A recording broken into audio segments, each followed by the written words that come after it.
Kalau kamu jualan, pasti udah sadar kalau skill kelola duit itu penting banget biar uang yang udah susah-susah kamu cari gak hilang begitu aja. Tapi mungkin kamu bingung, belajar kelola duit itu mulai dari mana ya? Nah, sini temenin aku belajar cara kelola duit untuk usaha kecil. Let's go! Usaha kecil itu harus bisa kelola duit. Tenang, gak susah kok. Untuk UMKM atau usaha kecil, keuangan bisnis itu dibagi jadi 4 bagian utama. 1.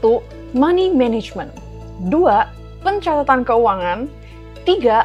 Laporan keuangan. Dan keempat, keputusan keuangan. Sebelum aku bahas satu-satu, kalian harus tahu dulu nih, seberapa penting manajemen keuangan yang berpengaruh ke keberhasilan bisnis kamu. Nah, menurut CB Insights, 29% bisnis UMKM itu gagal karena cash flow macet. Nah, kok bisa cash flow-nya macet?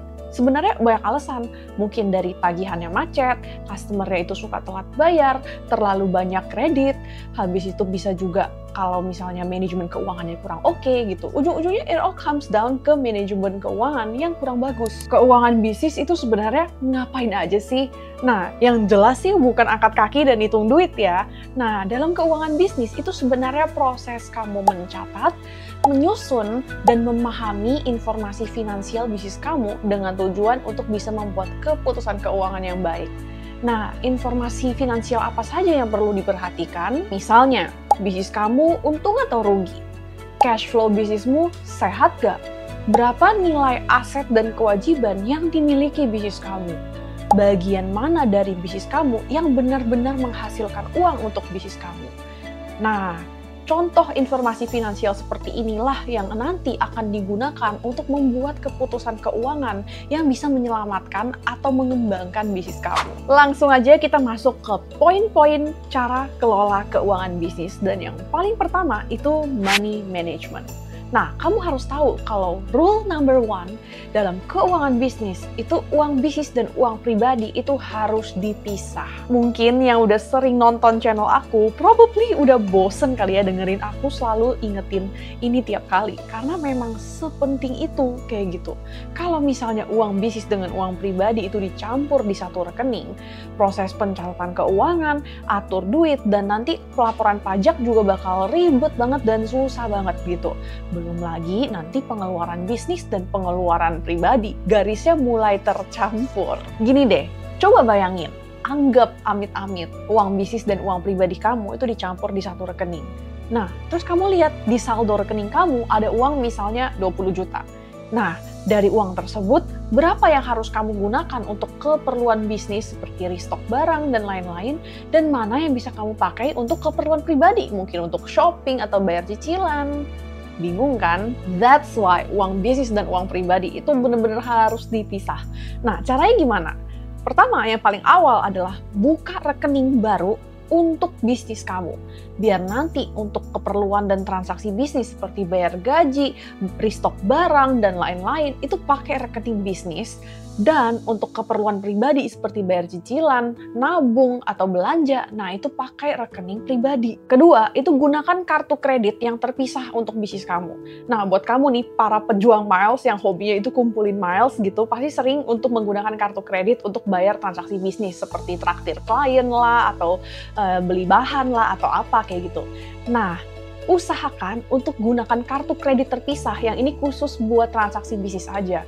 Biar nanti saat kamu mencatat dan mereka pengeluarannya nggak kecampur-campur dengan transaksi kamu pribadi, misalnya untuk kamu hangout sama temen atau kayak gimana. Dan yang ketiga, usahakan untuk transaksi bisnis jangan dibayar menggunakan uang tunai, oke? Nah, kenapa? Karena susah dilacak dan ribet dan susah banget direkap kayak gitu, karena uang tunai gitu kan. Nah, usahakan untuk kamu bayar secara transfer atau metode lain yang cashless, biar bisa dibayar langsung oleh rekening bisnis tanpa meminjam uang tunai dari uang pribadi kamu, kayak gitu. Nah, kalau misalnya sampai terpaksa banget, misalnya tempatnya itu hanya menerima uang tunai saja, kayak gitu, nah mungkin kamu bisa tarik tunai dari rekening bisnis, atau kalau kamu mau pakai uang pribadi nggak apa-apa, tapi simpen struknya untuk kamu proses reimbursement. Sebelum aku lanjut ke bagian berikutnya, kalau kamu suka belajar tentang bisnis atau keuangan, jangan lupa untuk like dan subscribe biar kamu nggak ketinggalan video berikutnya. Oke, kalau kamu udah punya rekening yang terpisah, kamu bisa lanjut ke bagian selanjutnya, yaitu pencatatan keuangan. Selama bisnis berjalan, kamu harus mencatat semua transaksi keuangan yang terjadi dan mensortir mereka jadi kategori-kategori. Nah, kamu bisa melakukan ini menggunakan software accounting, atau kalau misalnya kamu budgetnya masih minim dan masih pemula, baru mulai, kamu bisa catat seadanya dulu pakai Excel, yang penting udah dicatat, cuman memang lebih capek aja. Untuk UMKM, pencatatan keuangannya, versi paling gampang gitu ya, aku suka bagi menjadi 2 tahap. Yang pertama, itu saat bisnis berjalan di mana kamu fokus mencatat. Dan kedua, saat tutup buku di mana kamu fokus mensortir. Aku bahas dulu dari tahap yang pertama, yaitu saat bisnis berjalan gitu ya. Apa saja yang harus dicatat saat bisnis berjalan? Ya, simpelnya sih ya, uang keluar dan uang masuk kayak gitu. Nah, untuk uang masuk, kita pertama harus mencatat dulu nih, uang masuk dari mana? Apakah dari customer belanja, dari DP customer, dari jual aset? Habis itu masuknya jumlahnya berapa dan tanggal berapa. Untuk uang keluar kita juga harus catat ini uang keluarnya itu dipakai untuk beli apa atau bayar apa. Misalnya kamu beli aset, kamu restock bahan baku, kamu bayar gaji karyawan, bayar tagihan supplier atau apa. Habis itu kamu bayarnya ke siapa dan jumlahnya berapa. Dan of course tanggal transaksinya. Tahap berikutnya itu tutup buku, oke? Apa saja yang dilakukan selama tutup buku? Yang pertama itu cut off date. Nah, buat kamu yang belum tahu, cut off date itu adalah tanggal batasan yang membatasi transaksi mana yang masuk ke laporan periode ini dan yang lewat dari tanggal tersebut akan masuk ke laporan periode depan. Sebenarnya, technically, tanggalnya itu bisa kapan aja. Kamu bisa bikin cut off date tanggal 10, tanggal 15, tanggal 20, tanggal 1. Tapi biasanya biar gampang untuk UMKM sih biasanya tanggal 30 atau tanggal 31. Next, waktunya untuk sortir transaksi. Nah, pertama dari uang masuk dulu nih. Mana yang sales dan mana yang non-sales. Nah, bedanya apa? Hanya uang masuk dari transaksi customer saja yang boleh kamu hitung sebagai sales. Nah, contoh yang non-sales itu seperti apa? Contohnya, kamu jual furniture atau kamu jual aset. Dan juga untuk uang keluar, jangan lupa kamu catat juga mana yang masuk ke HPP, mana yang masuk ke biaya operasional, mana yang tergolong beli aset. Kalau transaksinya semua udah dicatat, udah disortir dengan rapi, kamu boleh lanjut ke bagian selanjutnya, yaitu bikin laporan keuangan. Nah, laporan keuangan untuk bisnis UMKM itu dibagi jadi 3 yang paling penting. Income statement, balance sheet, dan cash flow statement. Yang pertama itu income statement, tampilannya seperti ini. Nah, teman-teman bisa lihat kalau dia tuh kasih lihat penjualan atau sales, lalu juga biaya bisnis, baik itu HPP atau COGS, ada juga biaya operasional, interest expense, dan juga pajak, dan paling bawah ada tulisan berapa profit bisnis kamu. Yang kedua itu balance sheet, tampilannya itu seperti ini. Jadi dia tuh kasih lihat posisi keuangan bisnis kamu, oke, apa saja aset yang dimiliki bisnismu, apa saja kewajiban yang harus dibayar, dan juga berapa yang tersisa untuk si owner atau ekuitas. Ketiga itu cash flow statement, tampilannya seperti ini. Oke, jadi dia itu kasih lihat berapa banyak cash yang dimiliki bisnismu di periode ini. Lalu dia juga kasih tahu uang yang masuk ke bisnis kamu itu datang dari mana saja dan uang keluar dipakai untuk apa aja. Kalau aku bahas tutorial cara bikin laporan keuangan seperti ini satu-satu, kayaknya video ini 1 jam pun nggak akan kelar gitu.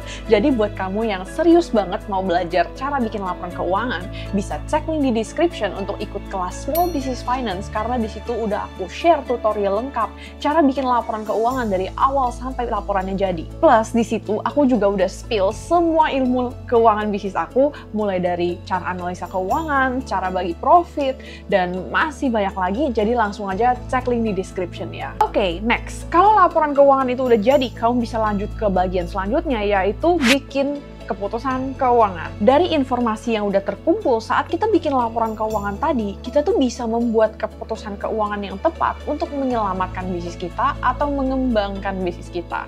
Yuk langsung aja aku kasih contoh. Nah, kita langsung aja lihat ke balance sheet yang tadi ya, gitu. Biar ambil contohnya biar gampang gitu. Nah, anggap nih teman-teman bisa lihat bisnis ini memiliki current asset atau aset lancar sekitar 12 jutaan kayak gitu. Dan teman-teman bisa lihat di sebelahnya itu dia punya kewajiban jangka pendek atau current liabilities sekitar 8 juta.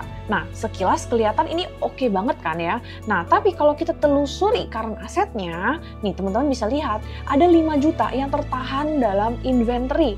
Oke, nah artinya kalau amit-amit bisnis ini bulan depan itu jualannya sepi banget dan ternyata itu inventory-nya itu menjadi stok mati, dia ada resiko untuk nggak bisa membayar kewajiban jangka pendeknya karena nggak terlalu liquid gitu. Kebanyakan aset dia itu stuck di stok inventory. Oke, dia nggak memiliki cash yang cukup banyak untuk bisa menutup kewajiban jangka pendeknya. Jadi si business owner-nya harus mulai pikirin nih solusinya kayak gimana. Apakah dia mau adain diskon untuk habisin stok mati biar memiliki lebih banyak cash atau gimana? Nah, aku kasih contoh lagi kali ini pakai income statement yang tadi gitu ya.